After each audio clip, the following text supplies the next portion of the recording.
Many of us know the colonization myth that we learned in school.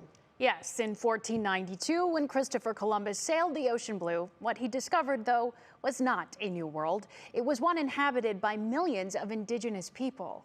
Land acknowledgement is a practice growing in popularity across the country. An increasing number of institutions and groups are beginning events with a statement recognizing that they are gathering on land that once belonged to Native Americans. The City Club of Cleveland sometimes begins meetings with a land acknowledgement, and so does the Gun Foundation here in Cleveland. Jasmine Monroe shows us how The Ohio State University is hoping to take land acknowledgements one step further.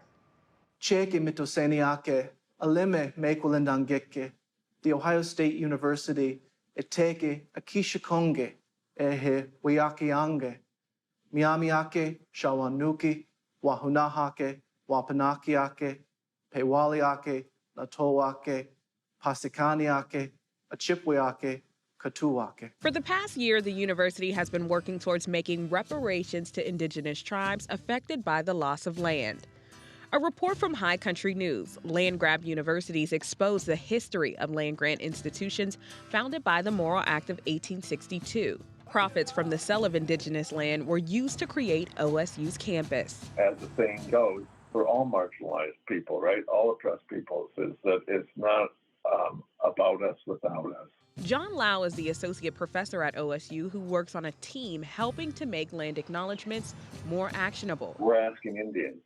We're reaching out to Indian peoples. We're taking surveys and interviews, and we're having.